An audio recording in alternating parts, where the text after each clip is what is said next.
You come a long way, traveller. Not every day you find someone out here by the river. Come, I was just about to take a short rest. Why don't you join us? Put on a nice stew and tell stories of revelry, competition, companionship, whatever your heart desires, my friend.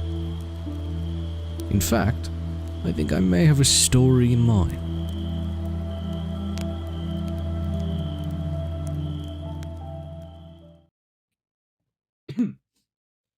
Okay. This is now episode 2 of the Short Rest podcast. Hello. I'm here again with my friend Sebastian, and we actually have a guest this time. Andrew Bond from The Kingdom Sleeps, the best way I have been able to put it is kind of like D&D ASMR podcast. If you have another way of explaining it, Andrew, you can. Sure. I mean, that's fairly accurate. The way we sort of describe it on the podcast itself is to say it's well, we sort of appeal to those kind of outside of the hobby a little bit, and we just call it a bedtime story decided by the roll of a dice. That's the way we like to call it. But yeah, to call it an ASMR D&D podcast, I suppose it's fairly accurate. Yeah, and no matter how you describe it, it is a beautifully written story that you and your friend have, who Tom Taiso, I believe I'm saying his name right. Yeah, Tom Taiso. Yeah, that's right. Yeah. And a bit recently, I would say you guys had just finished up your prologue. Congratulations. It was a great story. Would you mind just going in depth on like the planning process a little bit? Because I was mainly wondering this, like, for you to kind of structure a D&D podcast where you're still keeping the main element of like the dice rolls and storytelling. Were there any complications really with trying to keep it, like you said, like a D&D bedtime story? Were there things you were kind of limited from doing, like going over the top, or did you find the process fairly simple? Oh, sure. First of all, thank you for the kind words about the podcast. I really appreciate it. Yeah, we haven't been doing it for very long, and we weren't even really sure anyone was going to be listening to it. So, to see such a lovely response in such a short space of time, it's been really, really lovely. But in answer to your question, planning something like this, I guess, in a way, is has been a little easier than a standard campaign. So I've been the forever DM for my group of friends for the last 3.5 years. We've just recently finished sort of like a homebrew version of Strahd that I put on for my favorite campaign. friends. Yeah, we really enjoyed it. But planning something like that, you want to make sure there's a lot of engagement across, a few hours that you're going to sort of play a game. A lot of trinkets, and if you've got a game that's, for us, it was 6 players, out, 7 including myself, in the room. So, you want to. There's a lot of planning to make sure everyone has their fun, if you know what I mean.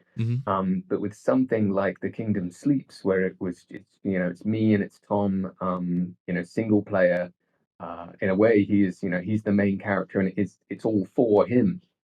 So you'd think that would mean that you'd have to sort of plan more, because you don't get to spread it across players. But in a way, it kind of simplifies it.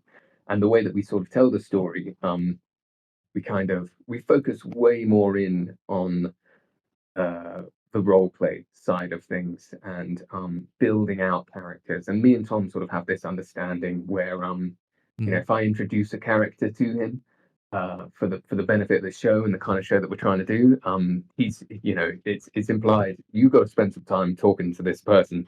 And so a lot of it ends up being role play against game mechanics. So when I plan each episode, but when I first started, I had an arc for 12 episodes ish. It kind of, depending on what Tom does, it does change. But I had a vague arc that I was going to put out, and each episode kind of just had like 3 or 4 beats, basically. You're going to go here, you're going to do this, maybe we're going to meet this person, find out what's going on there. and then sort of just mainly sort of lent on the fantastic talent of Tom as an improviser and a role player and a games enthusiast to sort of Yeah. just roll it out for me. That's Yeah. one of the benefits of playing with someone you know so well. Yeah, I was gonna ask that next. You and Tom seem to have this like really great chemistry. You guys are close friends? Yeah. So we met in 2016, I think it was. Wow. And then we started playing Okay. D&D together, like I think in 2018. So we knew each other 2 years, started playing Dungeons and Dragons. So yeah, we've been playing together So for you've like been playing together for like 7 years. yeah, that's right. That's right. So we really Okay. quickly got to know each other's kind of play style. And we both love getting into the role play aspect of it and really diving into our characters and creating our own arcs, when we're players ourselves for like Hmm. creating a lot of depth. So that lended itself really well to the kind of story we were trying to tell. Uh, Sebastian's gonna step away for just a minute, but I guess I can go ahead and just run through some of the questions I have written out. No Uh, problem here. so I mainly want to. So going back, you guys have just finished your prologue, and you calling it a prologue kind of implies that there is more to come in the future for your world of Sophros. If Yeah. it's not too much to impose, what do you think is next for Tom's character Yom if he's ever going to come back in your on your channel in some way or another? Maybe not as a player, like and as an NPC. Do you kind of have like a plan written out for, let's say, the next chapter? Sure. Yeah, so when I was kind of building the world of Sophros for the podcast, which I spent, a process of 6 months to a year kind of sitting down and thinking about Uh, the world itself, wow, so this is like and a getting into the nitty gritty. yeah, this is like a real like would you call it a passion project of yours? Oh, 100%, 100%. Like this is very much so my real career is in voice acting, and specifically I've been one of my biggest jobs is I've been doing a sleep podcast, another sort of sleep podcast called Send Me to Sleep, which is just traditional sleepy stories. Wow, so you kind of already Um have the experience. well, this is right. And then I've been doing that for about 3.5 years. And I thought, of just being a big nerd as well and enjoying D&D and TTRPGs, I thought that the fusion between these two things could work. I feel like there's a middle ground here. Hmm. And so yeah, which is something I was doing on the side for a little while, trying to figure out like, okay, how would that work, and where would I want to set it, and what would I want it to look like. So yeah, it was, yeah, and totally on the side. This is just it's just what you could call a side hustle. Me and Tom kind of put together to kind of just see, let's just see what comes out of it. Um, God, I completely lost my place. What was I talking about? Oh Uh, yeah, building the world. Um, yeah, I kind of, as soon as I started building the world, I had a kind of like a larger scope idea of what the show and the wider story is. mhm. And the story is definitely more about kind of like the world of Sopros as opposed to Tom's character Yom himself. Yeah, So I I could guess see that. for the future, yeah, hopefully it's yeah, it comes across as a story more about kind of like people in general. Hmm. And the world than it does Yom himself.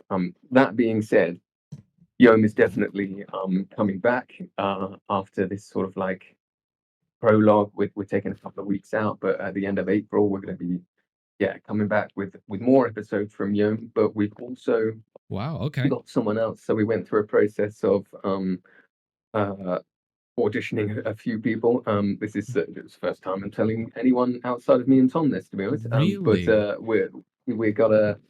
we got somebody else joining the podcast, and it's going to be a whole different narrative. completely different It is story very somewhere exciting. else in Sophros.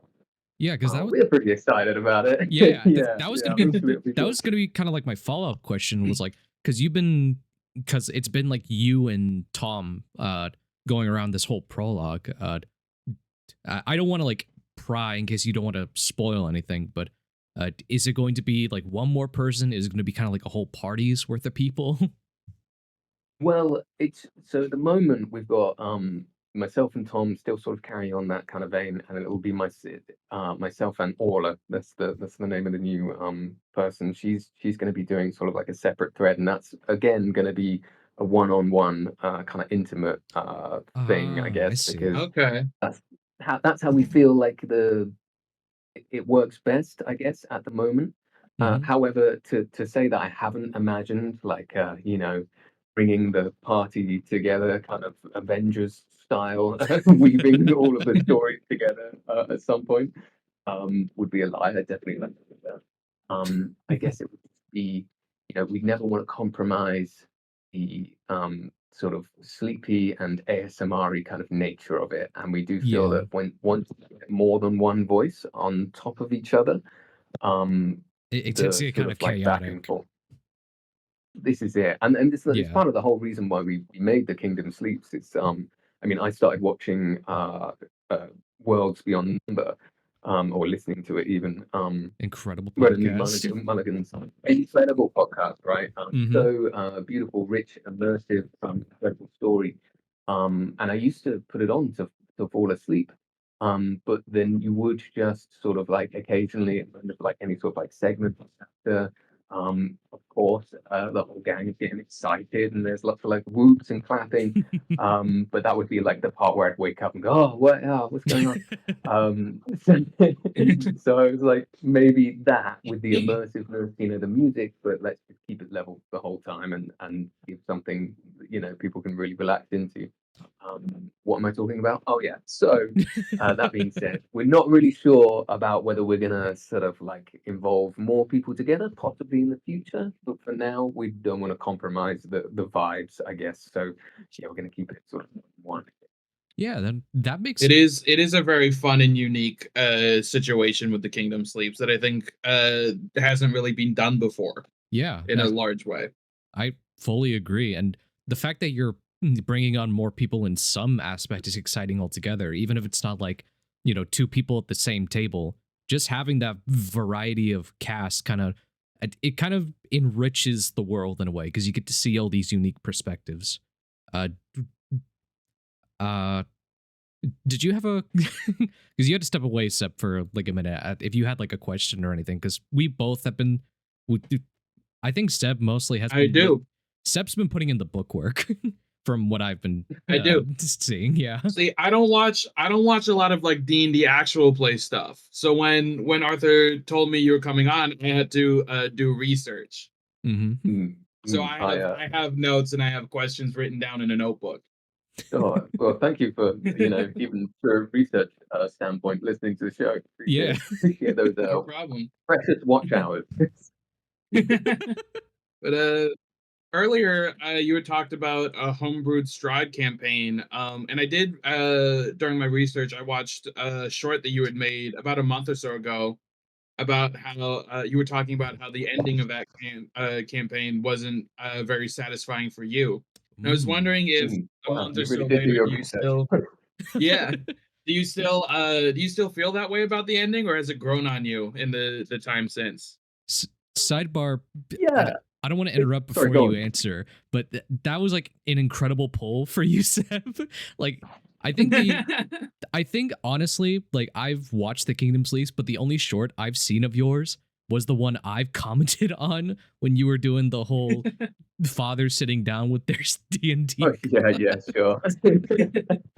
Yeah, But most of my research I pulled from shorts because I work a lot, so I didn't have time to watch whole episodes of the Make- Kingdom Sleeps. makes sense. So Makes sense. I did do a lot of binging the shorts. Nice. Yeah, I do not blame you. I'm kind of similar in that way. I barely have time to listen to the actual plays. I mean, I've been listening before I jumped on a little bit to your uh Tales of Tempora, the Tempora Horizons at 1. I'm about sort of like You're just under kidding. an hour into that. Really? Holy shit! Yeah, it's great. It's great stuff, guys. I, Yeah, yeah. Thank you. that is, The world you're sort of laying out there is fantastic. Sorry to just sidebar your question entirely, but No, I no, just wanted that to. is a It's all good. It's huge. all good. That's a huge compliment and ego boost. So thank. Absolutely. No, not at all. It's seriously, it's yeah. Because But yeah, there's just so many. I mean, not to sort of like dunk on the fandom, like everyone is great, and I love the hobby, and if people want to put it out there, it's fantastic. But there mhm. there are a lot of bad TTRPG podcasts out there I that can people don't know very well. But not. you do it so well. Yeah, yeah, The yeah. Not world's to so name drop anyone, fantastic. but I get what you mean. Yeah. But Um. for again, back to Seb's question about the Strahd campaign, which I think it's interesting. I didn't even know there was like a dissatisfying element to the whole thing.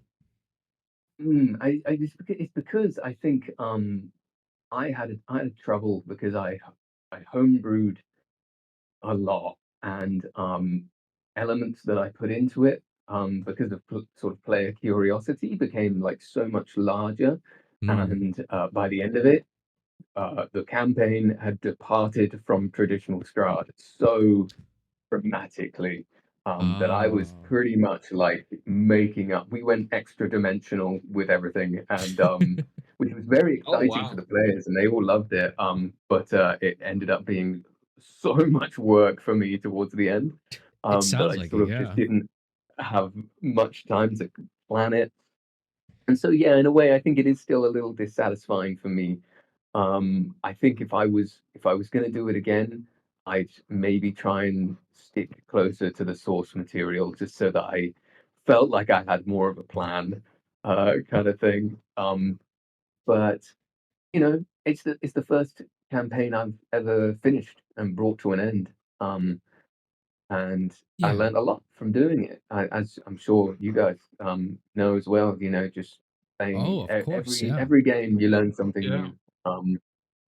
So just part of the process, I think. A Yeah. little I bit of a did. shame, but yeah. I did for my very first campaign that I ever ran. I did something similar. I ran the Strixhaven module for as my first time DMing, Hmm. Mm, and there were in the Strixhaven module. I don't know if either of you have read it, but it is kind of a bare bones module. It like gives yeah. you a lot of things story wise, but a lot of things about like the setting and the campus of the Strixhaven University. You kind of have to make up yourself. Like if it comes up, like it doesn't give you the locations for some stuff. Like it doesn't give you a location for the dorms. Hmm. So that's Mm, something that like immediately as a DM you have to implement yourself. And so I got into a routine of like, oh, this isn't here, so I have to change this and add something. And it turned into me homebrewing a lot of the campaign to make sense with some of the stuff that I was doing uh, yeah. with like the placement of some stuff. It's so funny you And say I that I because did learn a lot from that. yeah, it is a good learning experience, sort of like writing your own stuff. But yeah, it's funny you say that because I actually bought the Strixhaven module. And I was originally 3.5 years ago going to start that Hmm. with my players instead of Strahd. But because it was so sort of like open to interpretation, I was like, no, I'd like something that's a bit more concrete. And then I just ended Yeah. up departing from it completely anyway. Um, I That I think is something about modules. It's because players will almost always go in the direction that you never planned for. That running a module, you have to be ready to improvise and change it. Mhm. Because mm, something the players do will force you to do that anyways. That is yeah. kind of like my main reason for why I haven't. But I'm gonna be completely honest. I've never run a pre-written module. I've kind of started D&D on like this homebrew front, and Heck yeah. That's yeah, great. hell yeah. I love that. But it was You're a both. braver man than me. It was a we got into this on literally the first episode. But me and Seb are kind of opposites in that way, where I started the game on like this whole homebrew everything kind of front, and Seb kind of stuck more to the modules a little bit. Uh, from what we're hearing from you, you're kind of like in the middle of the road where you will run a module, but you're not afraid to deviate. Would you say that that's kind of like an accurate statement? Yeah, definitely. I think if I'm being super honest with myself, um, like before I was into D&D, I was into writing and fantasy and world building anyway. Mm-hmm. So yeah, if I'm being honest with myself, I probably bring it upon myself. I ultimately I like the idea of following a module and making it easy for myself, but Yeah. in my heart of heart, there's something that says, no, let's just add a little sauce to it. Let's just I do need to be a something else." writer. Yeah, Yeah. exactly. And I mean, as modules do, in all fairness, they hold up for as long as their players follow what you're telling them specifically. As soon as players decide to deviate, the modules have a tendency to fall apart in some shape or fashion. Yes, Like yeah. my second campaign ever was I ran the Baldur's Gate module. We're still in that campaign. We're not in the module anymore. We went on past that. But it started with me running that module. And in it, there's like a little throwaway part that you tell the players in a lore dump about how Hell Riders from Elturel, which is a city that was dragged into the Nine Hells, are showing up at Baldur's Gate, and Baldur's Gate is arresting them on the basis of them breaking their oath by not preventing Elturel from being pulled into the Nine Hells. Yeah. And my players took that and went, we're gonna free every Hell Rider. We're gonna find the prison that they're being held at, and we're gonna free all of them, and we're gonna do that instead of the other thing that you're telling us we're supposed to do. And I was like, all right, I now have to create a prison because the module does not account for players wanting to free the Hell Riders that are being arrested. So I had to create a prison and then tie it into what was actually happening to get them back on track. Yeah, I mean, masterfully done. And I think that's the essence of D&D in a way, isn't it? Like, you can follow a module, but if you're not making stuff up and if you're not following whatever the hearts of your players are most wanting to follow, then you're not really playing. Like, I think it's a necessary if you're just dragging them back into the module, then you're just railroading, aren't you? And nobody's really having any fun. So as Yeah. horrible Like as I it did, is, I it made is. a prison because my players wanted to go and have a prison. So I made a prison and I tied it into the story in a way that would keep them on track without railroading them into feeling they have to keep going. Because the module doesn't account for every player. Every player is different, so it's impossible for Wizards of the Coast to write a module that will cater to every decision the players might make. And you also have to balance that line between having your players follow the story and you completely railroading them. I feel like it's difficult for most DMs to not fall the other way into the whole railroading camp, but most of these DMs are probably like either new or they're just kind of stuck in like the way of like, no, you have to follow the story. But I 100%, I would 100% play a campaign where it was basically prison break in hell, freeing a bunch of Hell Riders. This was before they went to hell. This was still in the prime material. They hadn't even gone to Avernus yet. Really? Okay. Yeah, this was like session 3 or 4. Like I said, I have not touched a module in my life. That's fair. Yeah, and then I feel like though with railroading, I feel like it's a little bit necessary sometimes, unless you're running like a sandbox. Because if you are playing in a narrative-driven campaign, the rails are like, hey, there's this bad guy happening, and you've been charged with going and taking them down. But you're still free to make choices within that. But the rails are, hey, here's the narrative line. This is what I've prepped for this campaign to be, and this is something you establish in session 0, right? Yes. Yeah. Like before, like as you're making characters and before you've even started fully playing, you're just like, hey, here's the narrative line. Here's what this campaign is going to look like, and those are the rails that players a lot of the time somewhat naturally follow. Yeah.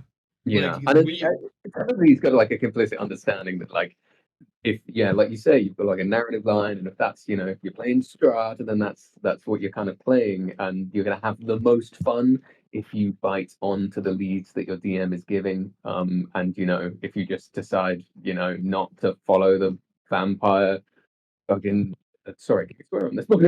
No. Hey, if you're like listening to Tales of Tempora, we we get into some really like we're not like have you gotten to the mouth to mouth incident yet? Have you gotten to the CPR incident yet? no I don't think I'm quite there yet. No. So okay, Look forward to it. should we deviate and talk about that or? I mean, do you want to know what the CPR incident is? Yeah, you want to get into it? I'm Okay, happy to so hear. we had to make this our own separate clip on the channel, but because it was just that like insane, I guess is the right word for it. So yes, a bit of background. I had set up an encounter because one of the characters started a fire, and that character is inherently like chaotic, like with their origin and stuff, and not just like, you know, personality wise, like kind of like in a force of nature type wise, where wherever they go, weird stuff happens. You know, it's not inherently like a wild magic sorcerer. It's just someone who's like inherently has like chaos magic, right? So them starting this fire made something crazy happen. A bunch of mephits came up. The mephits then went around setting fire to the shop that was run by another player character. This chaotic individual ran to get water from a fountain, and because they don't want to do anything normally, they ended up putting all that water in their mouth. You can start seeing where this is going. They come back into the shop, and Seb's character, a character named Bellamy, who is in D&D, he is one of the new classes called from, I think it's MCDM, is it? Or is it from something else? I think it was from them, yeah. Yeah. The character called the Illrigger, which is kind of like a mixture. I'll say it's a mixture between cleric and warlock, but I don't think that's like doing it justice. It's like cleric, paladin, warlock, weird mix up sort of weird shit. Yeah. I call it warlock for people who don't like traditional warlock. Mm-hmm. So his character went down. The chaotic character ran in, and I kind of had this thing set up where like, okay, it's an action to put all this water out on the fire to mitigate the damage, right?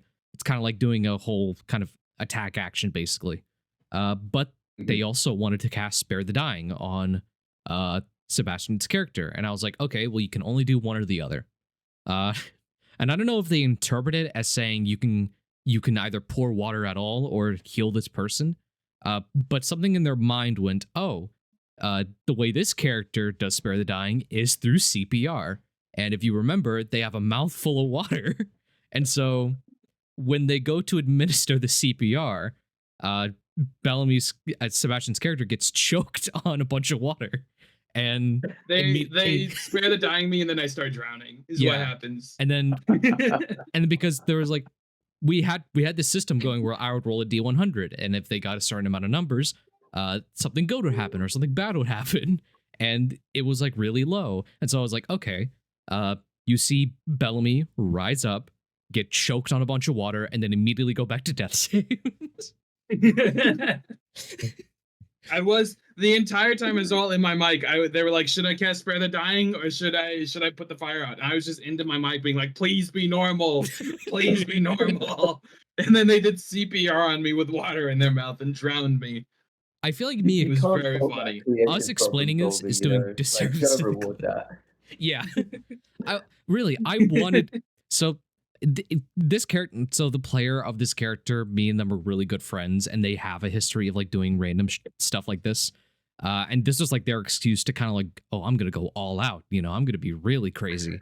And so I kind of had to be like, okay, well, there's certain limits, you know, like you can't.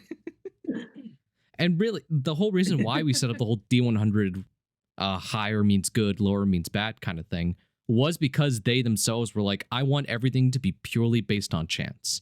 And I was like, okay, so this is how we're going to run it. If we were doing it normally, I probably would have rewarded it and just called it like, you know, Bellamy gets risen up, but you still poured a bunch of water down their throat. But because we had the system in place. It was funny how it is. It was funny how it was. Yeah, again, us explaining it does disservice to what actually happened. I mean, it sounds pretty insane, even you explaining it, to be honest. Yeah. No, it's still an insane moment, but like you have to watch the clip to get the utter insanity because it was us all experiencing it for the first time. Yeah. And now it's just kind of like a war story. Yeah, it is. It's a war story. We have it pinned in different servers. Mm-hmm. It was very funny. It's probably one of my favorite D&D moments. Period. I did literally after that say to that player, "I love playing D&D with you." Yeah. No, it was all mutual across the board, of course. Yeah. It was very funny. If that's how Bellamy died, I would have been laughing my ass off. Yeah, I mean, sometimes chaos players in a game can be, that they're a little, love them or hate them. But they also make the best moments in a campaign occasionally. So they make both the best decisions and the worst decisions. And you have to reward them for both sometimes. Do you have probably not a similar experience, but like in a home game, let's say, did you have that one player that'd be like, oh, I'm gonna go all out, be crazy? 100%. Like, oh god. The thing is though, there was some serious politics kind of going in, like within the meta game and within the players and the people themselves. Yeah, I don't know if you've ever played a game where like the players the players themselves or the characters are getting frustrated with the other character, but it's also feeding into the people themselves, and you're getting this sort of like weird tense scenario. I will explain. We basically had this cleric, this dragonborn cleric, not cleric, sorry, paladin. Yeah.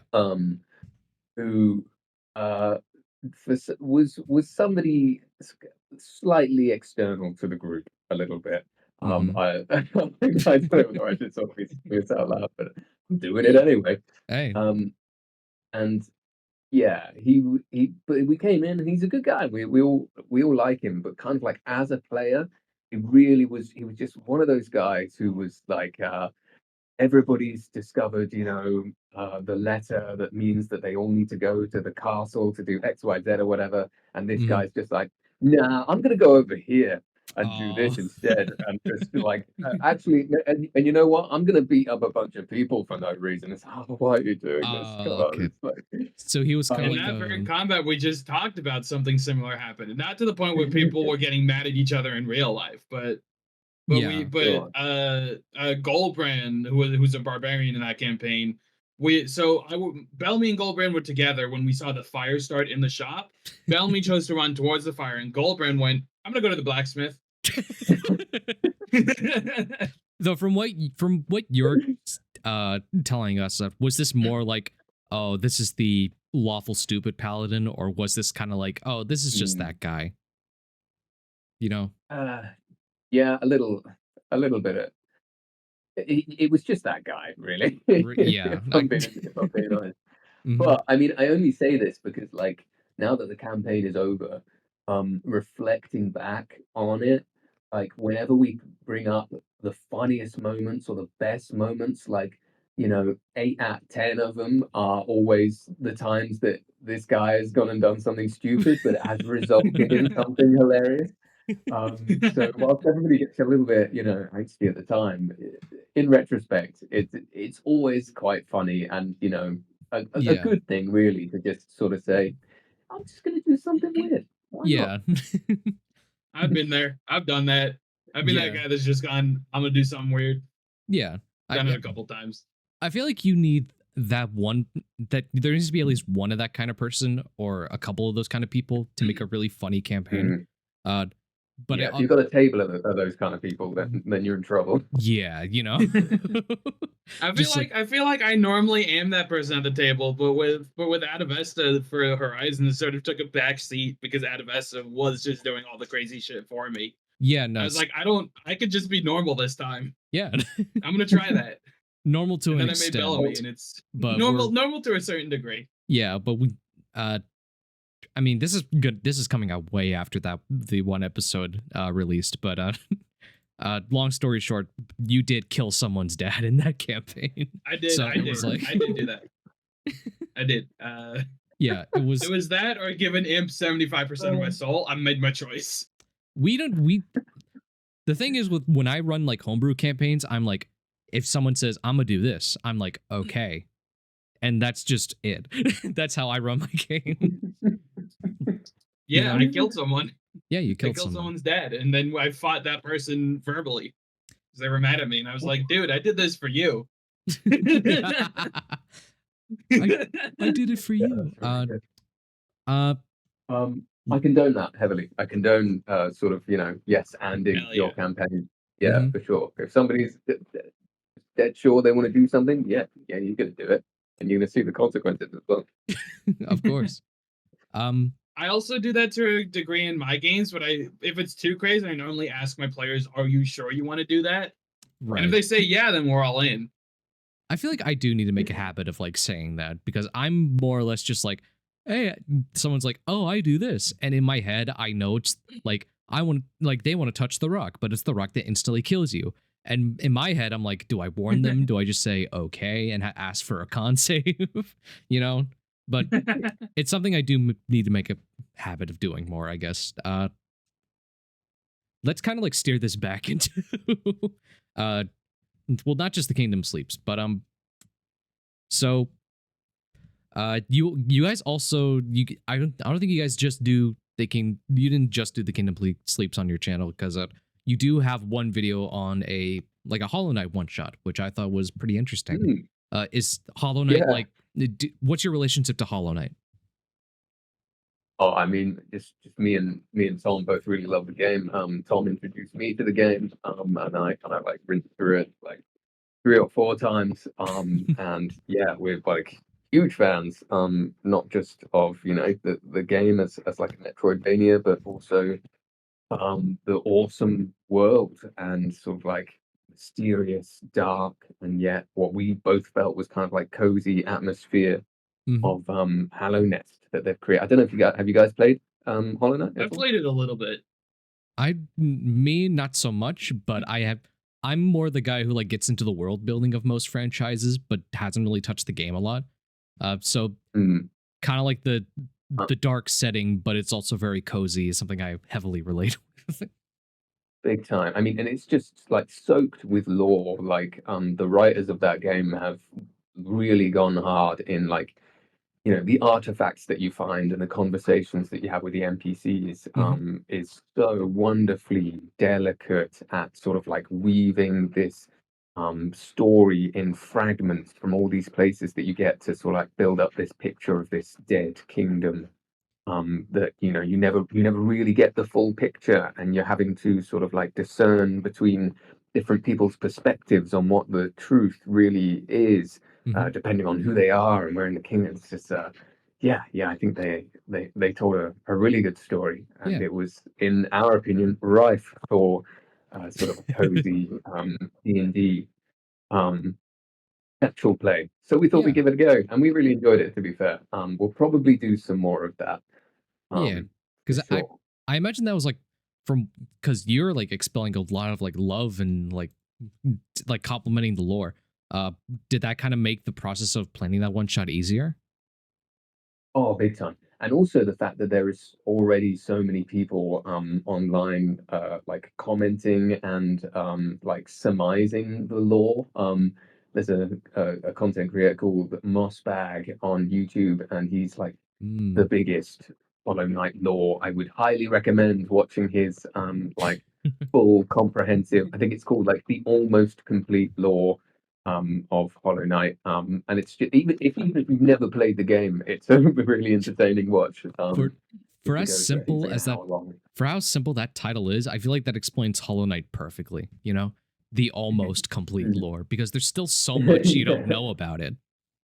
Yeah, exactly. So many holes and room for theories, and that's the best thing. Yeah. Because the game that we played, it was kind of like a fan fiction, really. We said it like some years after the ending of the game, and sort of like just got to make up a bunch of stuff about like I mean, unless you've played the game and you're like really deep into it, it's difficult to explain. But yeah, it was really fun to kind of like extrapolate, I suppose, on the existing lore Yeah. and add your own mysteries into the world. Yeah, Hmm. that's really cool. And I think we're 100% going to be doing that for some other games in the future. Because like yeah, me and Tom especially. And I wish he were here to talk about it. Unfortunately, his schedule does not align. But I he's such a games enthusiast, just in terms of like the discipline and the art of the thing. He talks very eloquently about the mastery of different games. mhm. So he's yeah, a fantastic person to write like Man. write show with for sure.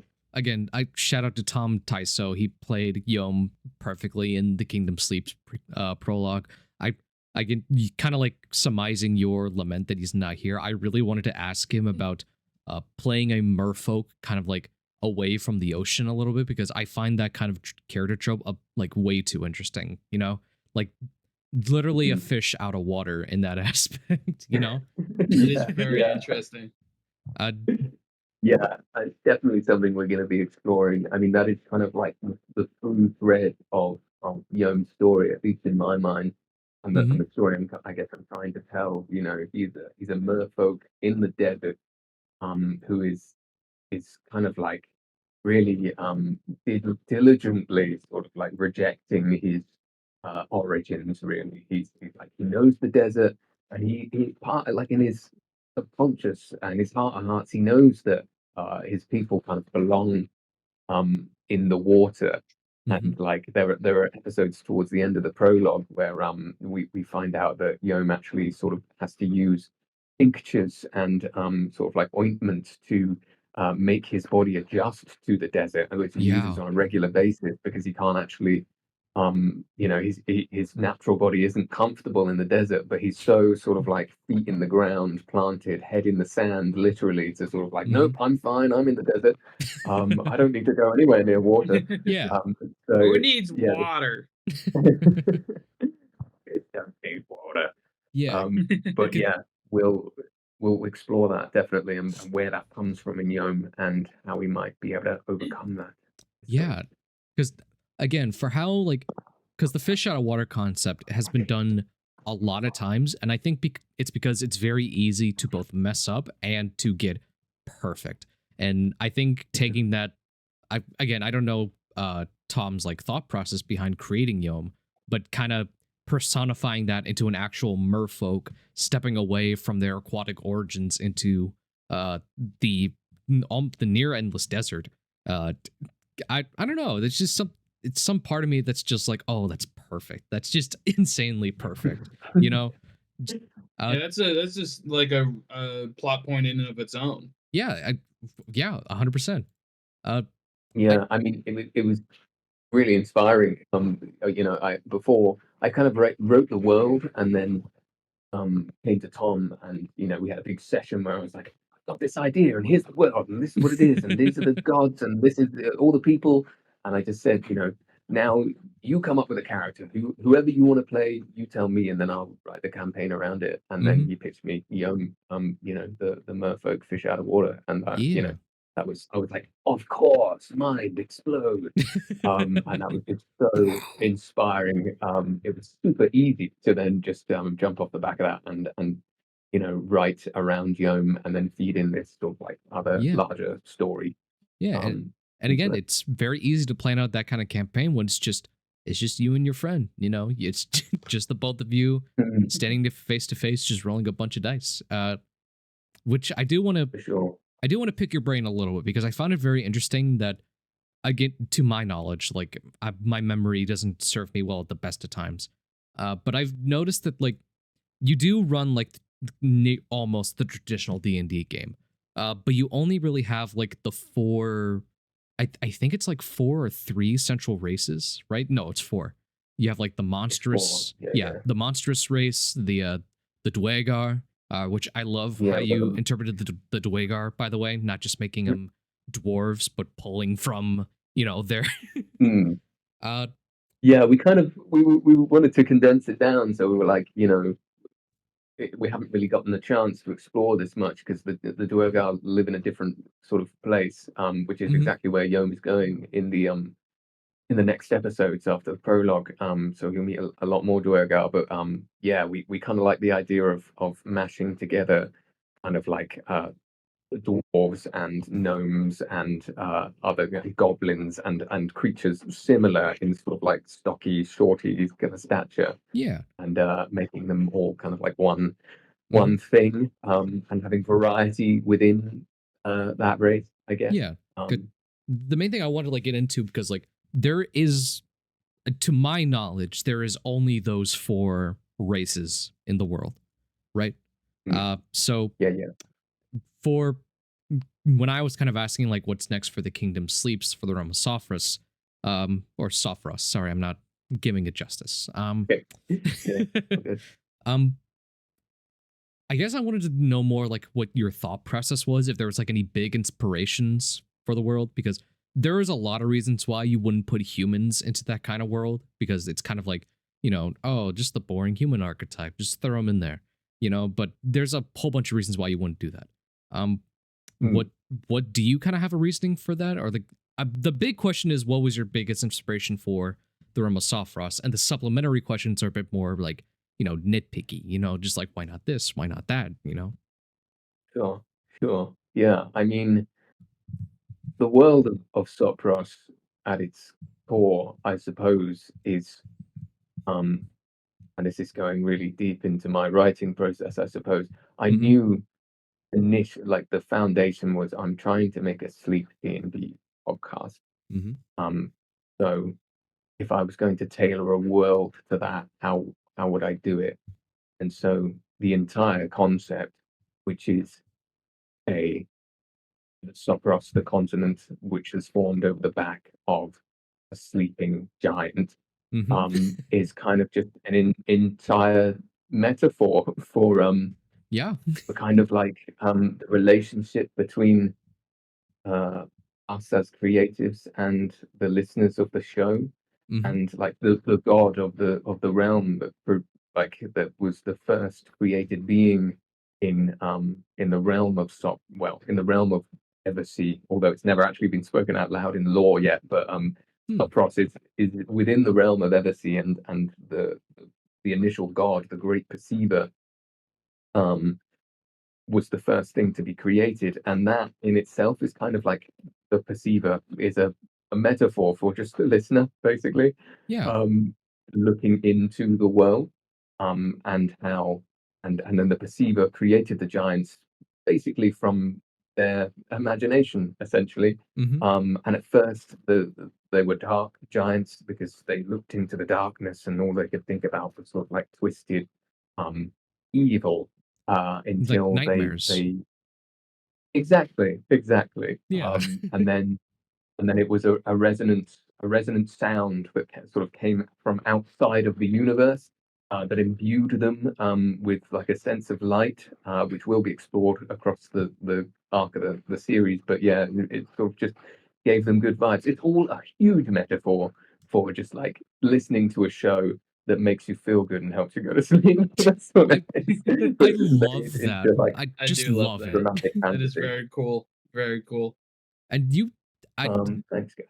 and I don't, you give yourself a bunch of credit. Like, that's not easy to do, to make a literal like one-to-one metaphor for like you're listening to a D&D like bedtime story. Well, the whole world is a D&D bedtime story in and of itself. Like the realm was created from a god's dream. You know, the world is formed on the back of a sleeping giant, and it's like, even if that subtext wasn't there, that is a D&D bedtime story, you could get it right out the gate and still have it be a beautiful setting. Like, really, again, just giving you the biggest props for that, honestly. That's a huge compliment. I appreciate that a lot. Yeah. Yeah. I mean, we were super happy with it. It felt right, you know. There was a lot of tinkering beforehand, and I had a whole sort of like a different kind of idea, which wasn't quite as involved initially. And we kind of started playtesting it, and I was just like, this ain't right. I've got to go back to the drawing board. And yeah, and this definitely felt a lot more right. And in terms of the races, just to answer that question, because you already kind of gave the answer, is that, yeah, the only reason that it's merfolk, dwergar, fae, as in like fairies or elves, and then the monstrum, Mhm. is because humans are boring. And we kind of Hey, honestly, that's the reason. reasonable. 100%. It's like, Yep. there's so many more stories that you can tell, and so much more interest in having a specific kind of race. Mhm. And they all like represent kind of like their own things, I guess, in the same way that you can take a lot from the four elements in Avatar: The Last Airbender, and the different tribes kind of represent f- different things. I for guess we were kind sure, of trying yeah. to do that, our own version of that sort of thing. Yeah. And I'm of the opinion that the hardest race to write in a fantasy setting is human, right? Because you have Yeah, they're just sort of like the one race that doesn't get cool shit. It's like you Right. have so many races that can do cool shit, and then humans are just there, and yet somehow they're typically one of the biggest races in the world. Yeah, that even when writing Tempora, I was like, should I add humans? But because I wanted for myself to do more of the traditional D&D, like all of its corners, I was like, yeah, humans are going to be there. And I guess like if you're willing to share a lot about your world, I can share some of it of mine. Humans, like originally in the world of Tempora, were not human. They are actually the descendant of other races. But I won't reveal what they're descendants of just yet, because one, Oh. because like Because I'm here. because you're He the thing doesn't is, want to tell me. it's not intrinsically tied to Bellamy as a character, like him being human and all that. But I so allowing me to rant for a little bit. Tempora is basically like, what if the Earth kind of like blew up on itself, right? It's created this whole kind of Pangea like construct. And each island was represented by different seasons. But of course, for things to live in different seasons, they need to adapt and evolve. And the human, in my context, became the most adaptable race. They were able to live in all four corners. But they came from somewhere, right? And half of it is like, okay, like building up this kind of mystery. But admittedly, half of it is because, with the same way I'm like the yes and kind of improv to my players, I'm kind of like that to myself when it comes to world building, in that I kind of don't really know what the humans are, a descendant of. That hasn't really been popped into my head yet, but I know the humans are a descendant of something. It's lost lore, and it'll be up to my players to kind of build it up from there, and we can build that kind of together. And I think that's what I like more about D&D. You can build the story together.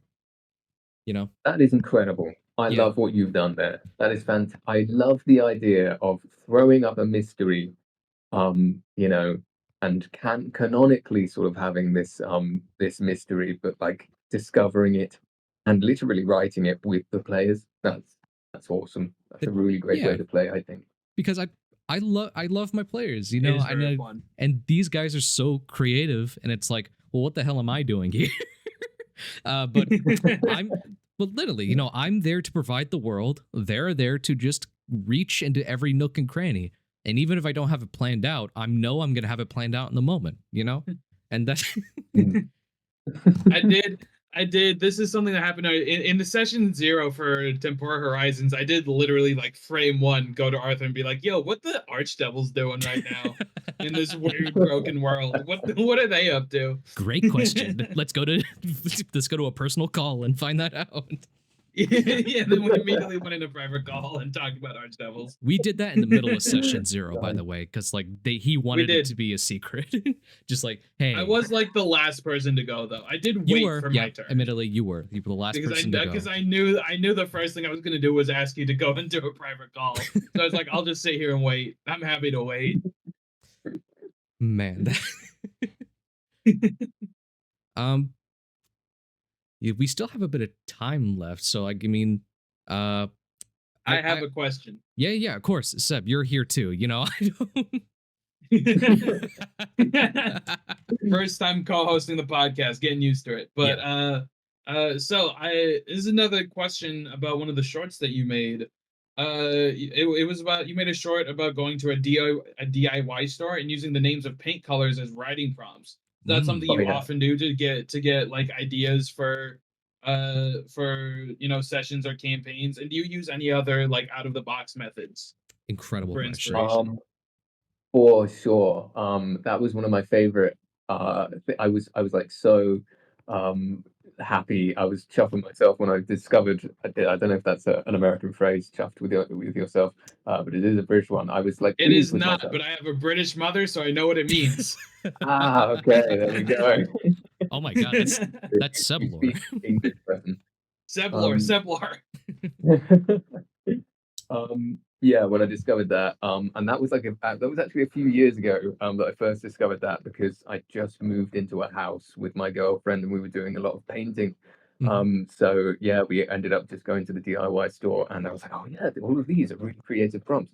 Mhm. And we just literally this weekend moved house again. So I'm looking forward to going back to the DIY store and finding more fantastic. Absolutely. I I love yeah. to keep stuff around for inspiration for sure. I love books, physical books of just stuff.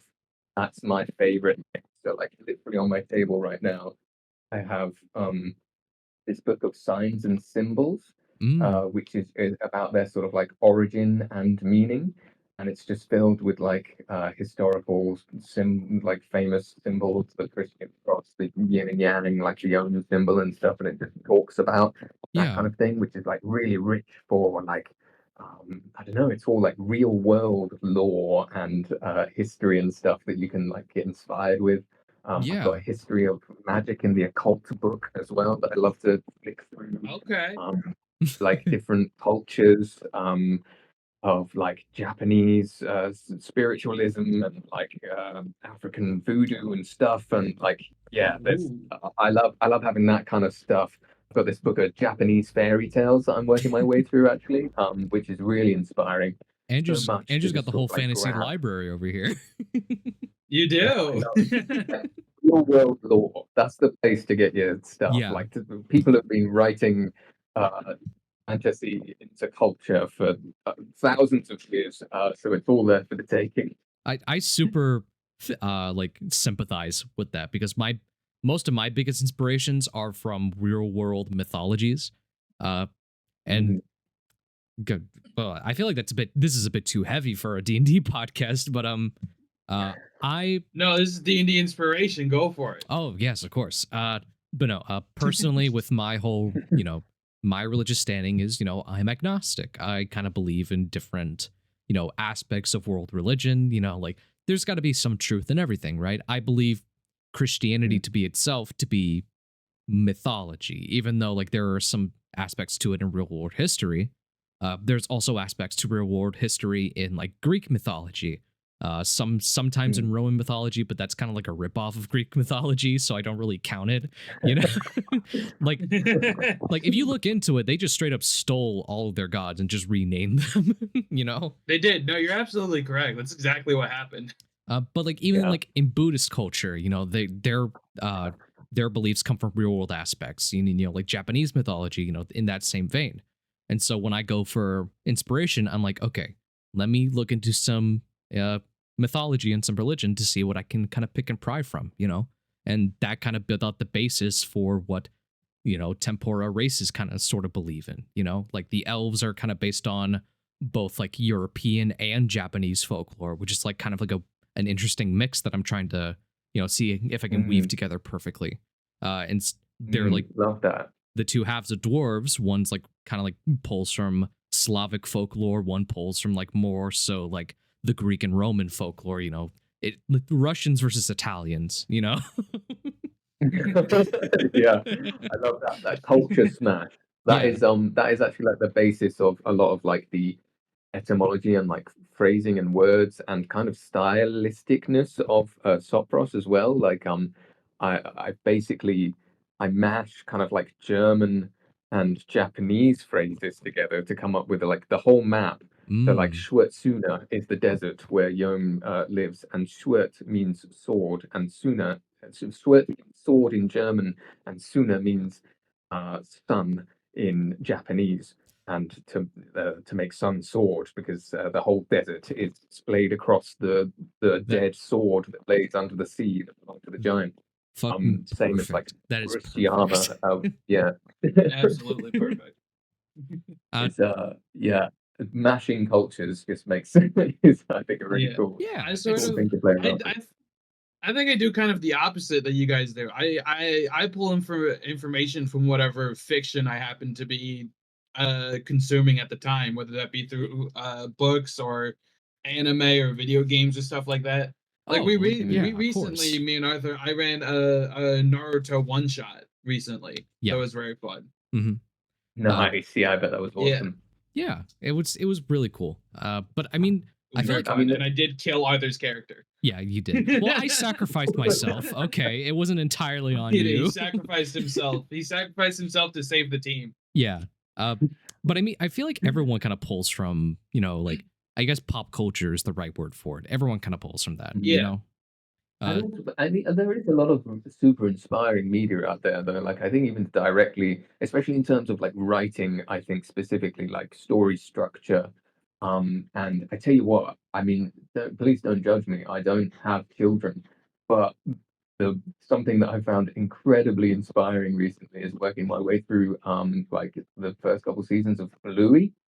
Uh-huh. Like the the ability, like honestly, No, the this is ability great. to Go on.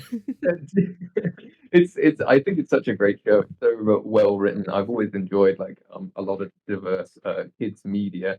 Uh-huh. So one time or another, I wanted to be a children's television writer.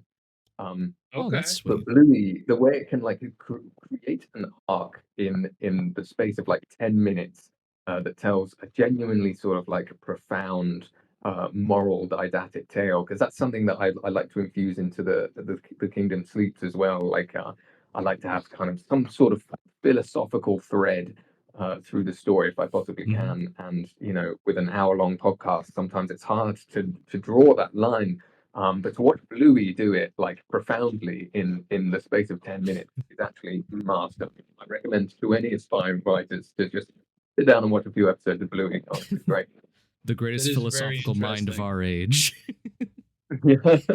And that's only half ironic, because genuinely Bluey does have really good lessons in it. And like I mean, I like Bluey. I haven't sat in and watched the whole series, but it's just a good show, I do I love have it. watched a couple episodes because I have a baby cousin that I've babysat before, but I do agree. They do in the span of 10 or so minutes manage to fit an entire moral into the episode. Yeah, which not a lot of kids Mm. shows do nowadays.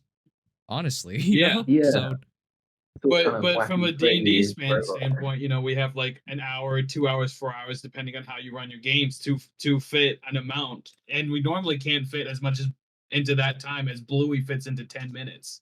Yeah, So it is super exactly. interesting. all Yeah, right. it's a great exercise in being spare with your words, I suppose. And yeah. Of course. Well, our hour has kind of run up, and I don't want to keep you for as long as I want to, But to kind of close this out, I kind of want to ask this question of every guest we bring on. Do you have a favorite dice set? Do I have a favorite dice set? Yeah, like personally, I'm one that kind you of one own. of those totally chaotic individuals who has like a bunch of individual dice. Mm-hmm. I think I have only one set of dice that is exactly the same, and it's plain white with black numbers. And then the rest are just whatever the hell is going on in my dice tray. I think I probably have a favorite dice, though, a favorite D20. Yeah, that Which counts. Yeah. I got from Robin's Nerd Supplies. Shout out to those guys; they're really good. Mm-hmm. From their little, they did like a advent calendar, Christmas dice advent calendar, and it's like this metallic, slightly larger metallic blue, sharp edged kind of like glistening thing, and Ooh. it just the numbers are so crisp on it, and it just looks so the most magical dice I own. So I'm gonna go with that one. I roll that on the special occasions. That is so perfect, and thank you for giving me the exact answer I wanted. Seb, when I asked him this question, he said I don't have one, and it made me really sad. I Oh. don't. See, no, I didn't. I didn't say I don't have. I did say I don't have one, but I didn't say it like that. Uh-oh. I have a dice tray that I can fit 5 sets in. So Mm. so what I told him was that I just put the 5 sets I like the most at the time in the dice tray, and I put the rest in the bag. Oh. And then You if didn't want one to play set, favorite. Yeah. and if one set is rolling particularly poorly for me, that set goes in the bag and is replaced by a different set. See, because It goes to dice jail. I am 100% a dice goblin, so I need to pick everyone's brain about what kind of dice they like, you know, so I can use that for my research. But Andrew, it was such a pleasure to have you on. Thank you so much for giving us this opportunity.